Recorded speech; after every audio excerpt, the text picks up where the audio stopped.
Hello, boys and girls. It's your favourite grumpy granny from Grogy's Patch, and I'm back again for part 2 of my postage series.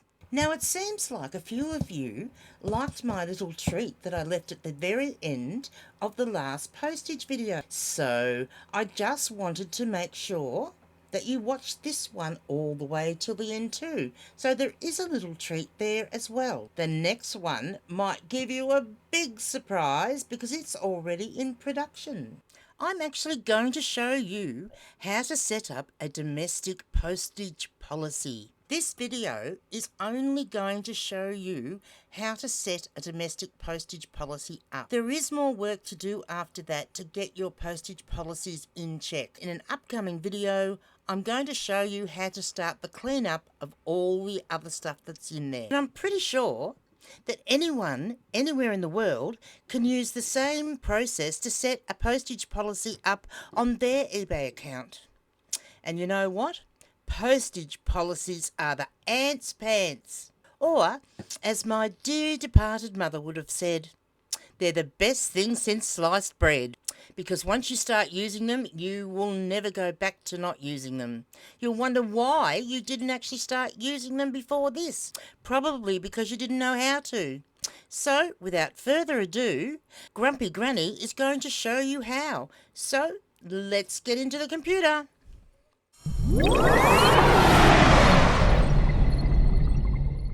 So here we are, boys and girls, inside the computer. And we're on our Seller Hub page, which is where we always start when I'm going to teach you something new. From this page, to get to the place where you need to go to make your policies, you need to do this. So I want you to go up right on the top of the left-hand side to where it says G'day, and it'll say your name, and then you'll go to where it says Account Settings. And now it brings you up this page here, which is My eBay. There's all different things here, but there's only one thing we're going to be worried about, and that is over here where it says Business Policies. Come down here and it says Welcome to Business Policies. Now there is an inbuilt tutorial in there, and it's possibly a good idea to go and have a look at that if you haven't already. Going to click on where it says postage. Now I've already got quite a few postage policies in here because of the way I do my international shipping. I have lots of postage policies in here. What we're worried about today is showing you, boys and girls, how to set up a new policy that is just for domestic shipping. And although my policies are actually going to be referring to Australia and Australia Post, there is no reason that if you live in the UK or the US or the Bahamas that you can't follow the same steps but just substitute the Australian policies for your postage policies that you want to use. When you first go into your postage policies, if you haven't used them before, you're actually probably going to find that there are a heap of different policies in here. Now, I could go into a big long explanation as to why you've got all this excess stuff in your postage policies that you didn't know was there because you've never made postage policies before. But hey, I want to keep these videos short and sweet instead of having them hours long. So I'm not going to do that. We're going to actually start by creating a policy that we can use. So, simple, create a policy. And you'll see when you click on that, you've got a choice of what sort of policy you want to create. So, of course, we're going to click on postage. That will bring up this screen here. Now, the first thing here is just for you. You need to give your policy a name so that you can identify that it's your policy that you're going to use for that particular postage. Keep in mind that different items need to be sent in different ways, and different countries have different postage policies. Now, in Australia, the easiest policies that we can do is use Australia Post flat rate. They have pack and send envelopes, satchels, boxes in small, medium, large, extra large. And you can put whatever you like in each of those up to the weight of 5 kilograms. And it's the same cost. So no matter what you're sending, whether it's a pair of jeans, whether it's a shirt, whether it's a book, or whether it's a figurine, say all of those things can fit into small, it won't matter what they weigh. As long as they'll fit into the small size, then they'll all go under the same postage policy, and they'll all be the same cost. You can create separate policies for each of your separate types of shipping. So for example, if you're sending something via a vinyl satchel, or you're sending something via a padded mailer, or if you're sending it via a box, you can create separate postage policies for those. For our example, I'm actually going to start this policy name with 3 hashtags. Now, you don't need to do this, or you can do this. What it'll mean is that when you go into your postage policies and arrange them by name, 3 hashtags will come up before anything else. Now, the reason I'm doing that is because I've already got postage policies in there, so that when I go to show you, I want this one to come up the top above everything else. Okay, so you don't need to put this in here, but I'm just doing it for my own benefit to make it easier to find it when we go back out. I'm actually going to start by calling this policy AusPost, because that's who's going to be doing the shipping. So if you're using Sendle, or you're using Pirate Ship, or you're using UK Post, put whatever you want to put in there, and you can title this however you want, because this is for you. No one else sees this. This is just for you, so that you know how to find your policies. I'm going to put in AusPost, and then I'm going to put small, and then after that, I'm actually going to put a price. I've just found putting the price in there makes it easier for you to make sure that you're selecting the right one. That's just my opinion. You can set yours up however you want to. If you're going to offer your customers an express post option, you might also want to note that here. So you might want to put plus express, and because if you want to do international shipping, then you need to go and watch my international shipping video. That will show you how to set up international shipping on your existing policies. But for this example, we're going to put no international. So now you've got the policy description, and this gives you an additional place to explain what this is. Now you might think, well, what I've got written in the title is enough, and that's fine. But if you think that at some time in the future you are going to have someone else helping you, whether that's as a favour or whether that's because you've employed someone, you might actually want to put a bit more information in here, because then you won't have to go back and do it later on. So it's just as easy to do it straight up. In here, I am going to put small Australia Post, satchel, bubble mailer, or box, because they're the 3 things that I use. Cost is $10.60, and then I'm going to put plus express post option, which I'm going to say off the top of my head is $14.10 maybe. I'm not entirely sure about that. I think that's right, but we'll pretend it's right. And then we're going to put up to the weight of 5 kilograms as long as it fits in the small in Australia Post's small size. And then I'm going to put no international shipping.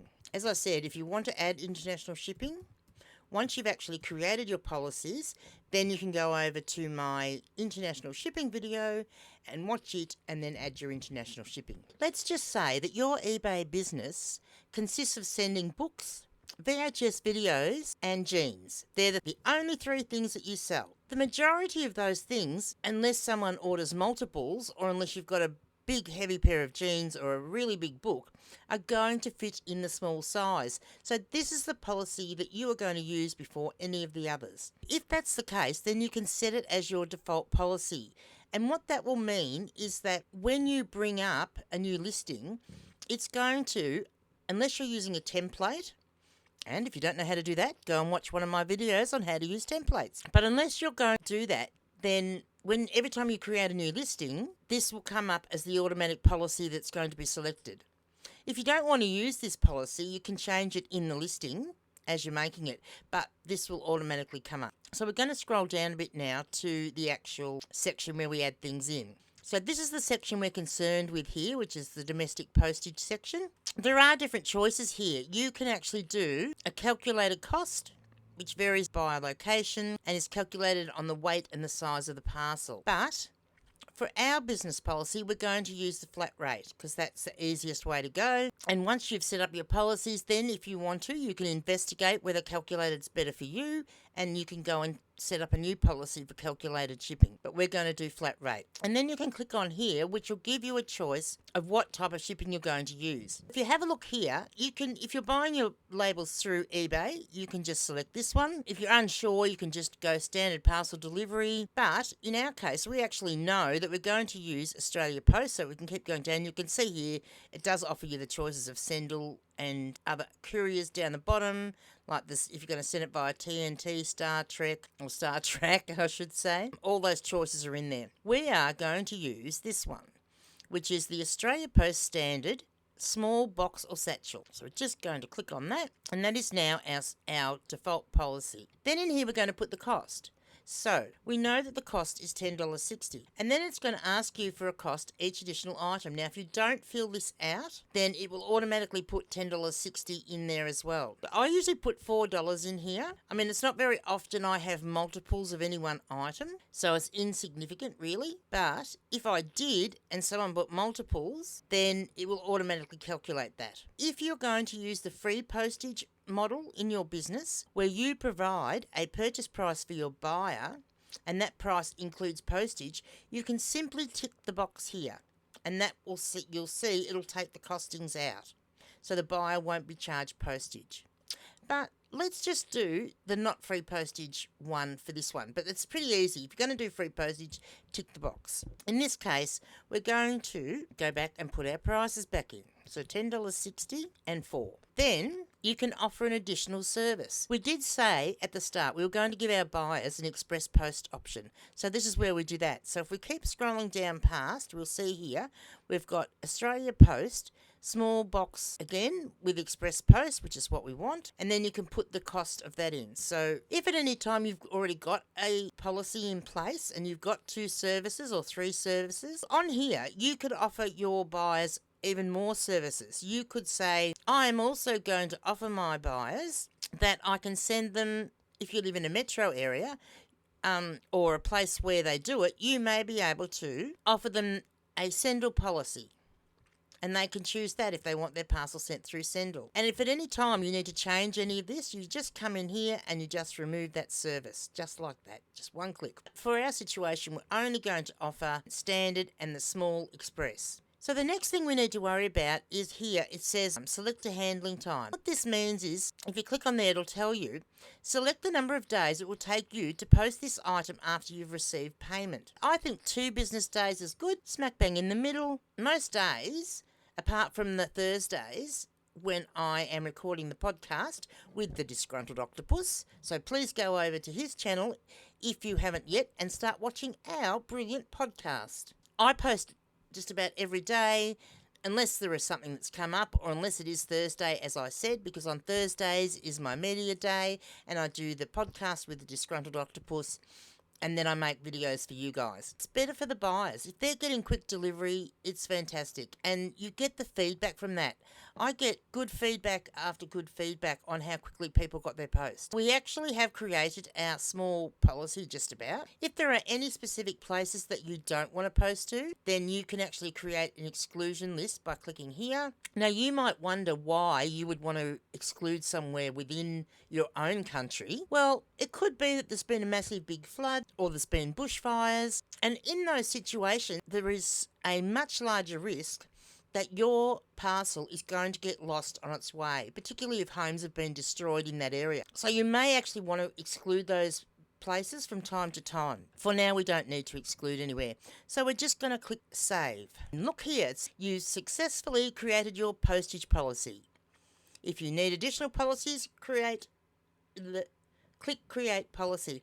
That's how easy it is. We've already created our policy. And as you can see, it says it's the default policy. It says Australia Post Small, and then it describes what it is here, and it says we have no listings assigned to it. So we're back at our Seller Hub. So what happens now with the postal policy that you made? Here's the fun part. So if you go to create a new listing, create listing. Let's see, what are we going to sell? Hair rollers. Okay, let's just say we're going to do those. Used. And here we are.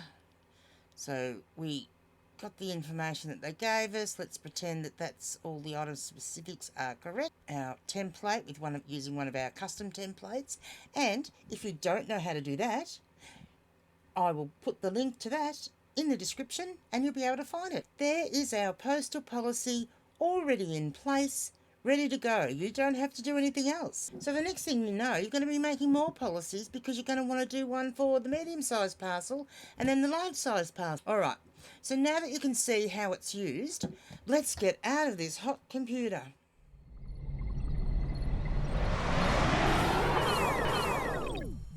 So there you have it, boys and girls. That is how you create a postage policy and how you use it to put in your listings. So I hope you learnt something from that, and I hope you enjoy making more postage policies. And in the next part of this series, which could be never ending, I am going to teach you how to start cleaning up all that other crap that's in your business policy section. So you can look forward to that one. As promised, if you stay right till the very end, there is a little surprise. Bye now, boys and girls.